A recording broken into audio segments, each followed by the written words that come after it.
Psychologists, what patient confessed something so dark it kept you awake at night? Case 1. Adam was always a reserved man. From the first day he entered my office, I knew there was something that set him apart from other patients. He was quiet, avoided eye contact, and seemed trapped in a constant state of introspection. As a psychiatrist, I had met many people with difficult stories, but something about Adam unsettled me, though I couldn't pinpoint it at the time. Adam suffered from narcolepsy, a disorder that caused him to fall asleep at inappropriate moments without warning. This condition had shaped his life since childhood, making it hard for him to hold steady jobs or maintain social relationships. Against all odds, he had found a woman who chose to stand by him, care for him, and support him. His wife, Sasha, was a nurse with a generous and compassionate spirit.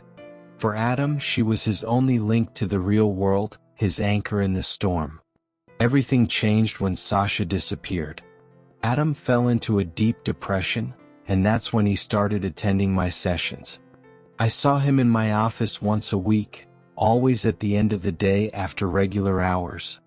His condition made morning sessions impossible as he'd fall asleep mid-conversation, so we agreed on this schedule to make the most of our talks. For the first few months, Adam barely spoke. He answered my questions with monosyllables and avoided any topic related to his wife. But gradually he began to open up. He talked about his difficult childhood, his father's harsh temper, and the constant conflicts they had while he was growing up. He also confessed that Sasha had been the only good thing in his life, and without her, the void was unbearable. Then I noticed something strange in his behavior. Sometimes, during a conversation, Adam would fall silent, staring into space with a blank expression, whispering words I could barely make out. At first, I thought it was a narcoleptic episode, but I soon realized it was something else. His words, though disjointed, sounded like conversations. He'd say things like, "I'm sorry, Sasha," or, "Forgive me, I didn't mean to do it." My attempts to pull him out of these episodes were futile, that he seemed trapped in a trance, only snapping out of it after a few minutes, blinking and looking around as if waking from a dream. When I asked if he remembered what he'd said, Adam would shake his head and smile, brushing it off. I decided I needed to know more, so I asked him to keep a diary of his thoughts and dreams. That I was pleasantly surprised when, at our next session, he arrived with a small, worn black notebook. "I've been writing," he said with a shy smile. That day, for the first time, I felt optimistic about his progress. The sessions continued, and though Adam still slipped into those sporadic trances, his overall demeanor seemed to improve. He talked about new friends he'd made at a local bar and how he was trying to socialize more. "I've even invited some to a comedy club," he mentioned one afternoon. But when I asked if anyone had joined him, he just smiled and said they couldn't make it. One afternoon, Adam arrived at the office looking unusually relaxed. He sat in the armchair and handed me his diary.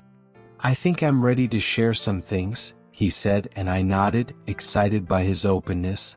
He began reading excerpts about his childhood, his relationship with Sasha, and, finally, about a figure he mentioned repeatedly, a man he called John Cooker. The name struck me as odd, and when I asked who he was, Adam just smiled and said, "An old friend." But things took a darker turn in the following sessions. Adam's trances became more frequent, and what he said during them grew increasingly disturbing. He spoke of Sasha in the past tense, as if he knew something he wasn't ready to share. He mentioned John Cooker in a darker tone, with increasingly unsettling descriptions. Finally, during one of those episodes, Adam let slip something that chilled me to the bone. I didn't want to do it, but John Cooker told me it was the only way. I asked what he meant, but he didn't respond. He was trapped in that trance, whispering things I could barely understand. When he came to, he looked at me and smiled, as if nothing had happened. That I never heard from Adam again after that session. He vanished without a trace, and though I tried to contact him, all my calls and messages went unanswered. Weeks later, while watching the news, his face appeared on the screen. Man arrested for multiple serial murders. My heart stopped. The authorities found several bodies on his property, including Sasha's remains. In the basement, chained but alive, they found a man named John Cooker.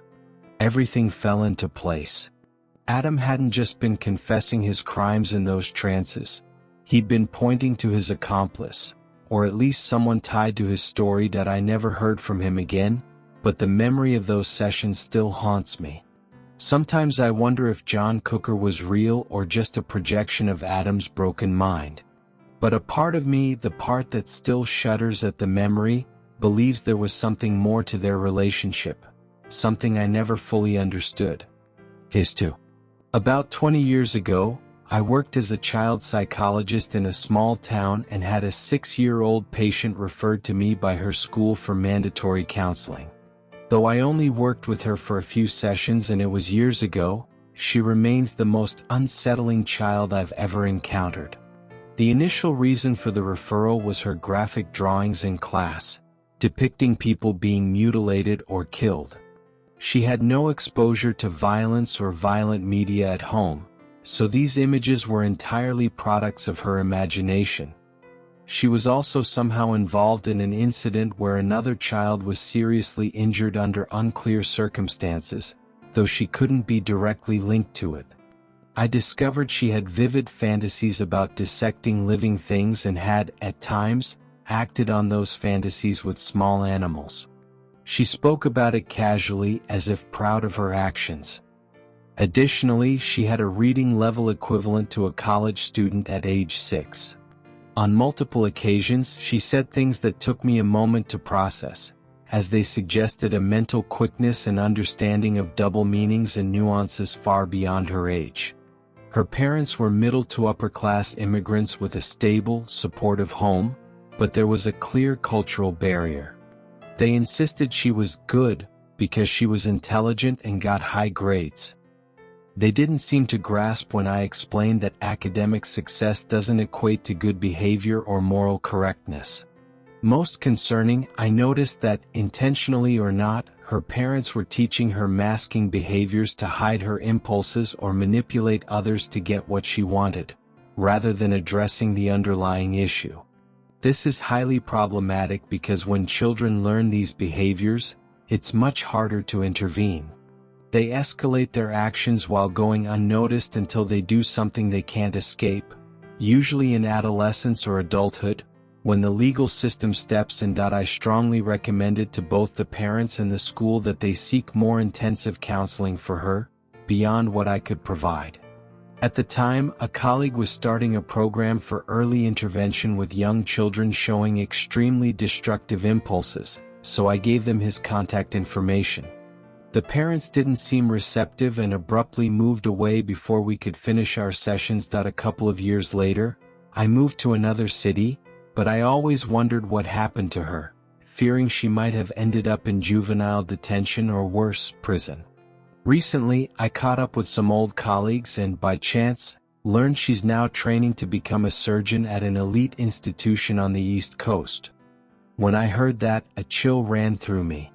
Someone in such a position of trust, with that level of intelligence and training, has the potential to cause immense harm that might go undetected for years, if ever. Part of me, and I'm ashamed to admit it, felt this was an even worse outcome. I feel guilty for these thoughts as they conflict with my values and training as a professional. I firmly believe people aren't responsible for their mental health issues or personality disorders.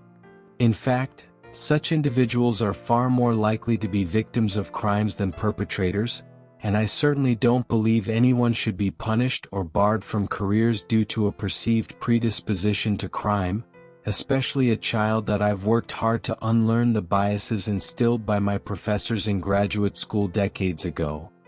Biases not grounded in evidence, like the notion that some people are born psychopaths, a term we no longer use, and destined to do harm. With every fiber of my being, I want to believe she received proper treatment and found a calling to help people.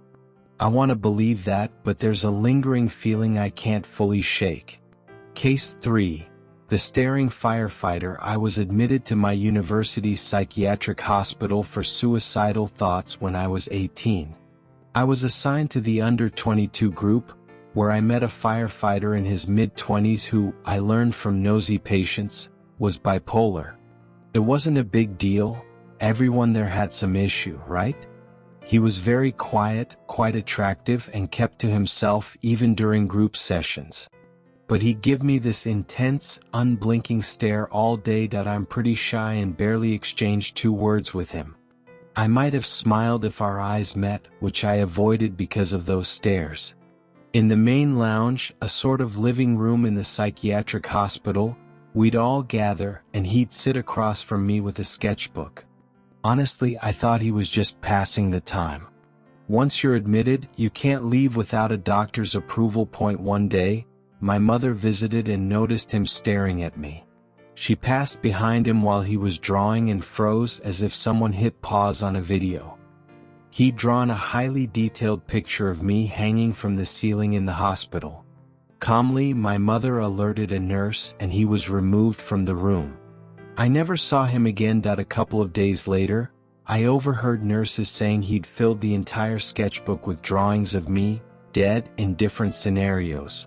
Honestly, it was the most terrifying experience of my life. Case 4.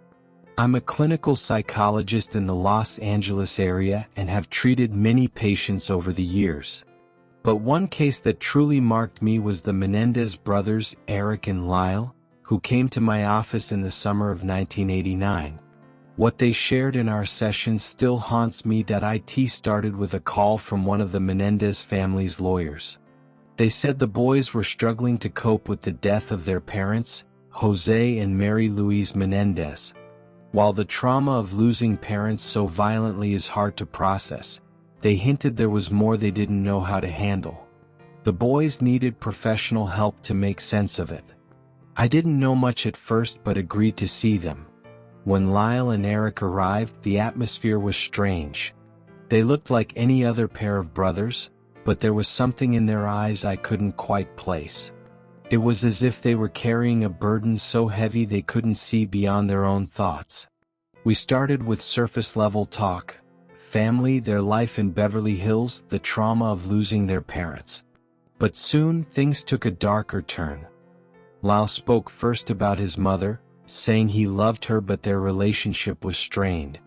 Then Eric looked me straight in the eyes and for some reason, a chill ran down my spine. He began talking about his father, Jose, a controlling, cruel man. Eric seemed caught between fear and a desperate need for his father's approval. Dad was never happy with anything. Nothing I did was good enough. He always told me I'd never be enough, he said with such intensity that his pain felt tangible. Then, without warning, Eric unleashed a confession that changed everything. He told me to kill them. He told me to kill Mom and Dad. Those words hit like a hammer. I didn't fully understand what he meant, but Eric was talking about something far deeper than I'd imagined. For a moment, I thought he might be referring to some curse or delusion, but it soon became clear. Eric and Lyle had confronted their parents months before the murders, in a dispute that escalated to physical and verbal threats. They shared details of years of psychological and physical abuse, how their parents had manipulated and controlled them. According to them, their parents were destroying them mentally. But what stunned me was Lyle's statement as he sobbed through the recounting. He said we had to do it. He said if we didn't, we'd never be free. That's when my world crumbled. The brothers had decided to kill their parents, but it wasn't impulsive. They had planned it, driven by years of accumulated stress and abuse to a point of no return. I remember how Lyle's face changed as he described entering the house that night. The calmness in his words was terrifying. There was no remorse, no shock, just a chilling coldness that made me wonder if I was sitting across from 2 monsters. They explained how they ensured their parents couldn't fight back, using guns they'd secretly bought. Their plan was so meticulous it didn't seem like the act of terrified young men. It felt like something they'd rehearsed in their minds countless times. After the confession, the brothers fell silent as if waiting for my reaction. I didn't know what to do. How does a professional respond to something so horrific, so dark? My mind was caught between professionalism and horror. They, meanwhile, seemed utterly convinced that what they'd done was necessary. There was something terrifyingly logical in their words, making me feel as if I were facing two entirely different people from the ones I'd first met. What followed was inevitable. A couple of months later, their confessions reached the media. The Menendez brothers were arrested and prosecuted for their parents' murders, and everything I'd heard in those sessions became evidence in their trial. Those days with the brothers were terrifying because their confession was so clear, so direct, it made me question humanity itself. Case 5. I used to be a therapist in a mental health hospital. I had some patients who, in theory, scared me, but nothing ever happened with them. However, I was seriously attacked twice while working, both times by young women. Neither of them seemed frightening beforehand. Both were incredibly quiet, withdrawn, and went unnoticed. One tried to strangle me with my keys. My lanyard was quick release for that reason, but she tried stealing them multiple times that shift to escape the building and run into traffic, so foolishly I'd knotted the release to keep it secure. We carried panic buttons on our lanyards, and I managed to press it while she was strangling me. The other attack happened when I was fairly new in a low-security unit, in full view of other staff. I was walking away from the patient when she grabbed my hair, pulled me to the ground, and dragged me several meters down the hallway, where she began kicking me in the chest and stomach. She was transferred to a higher security unit as a result. I suppose I was afraid of her after that, but she wasn't there long. There was police intervention after she assaulted a pregnant nurse, also throwing her to the ground and stomping on her abdomen.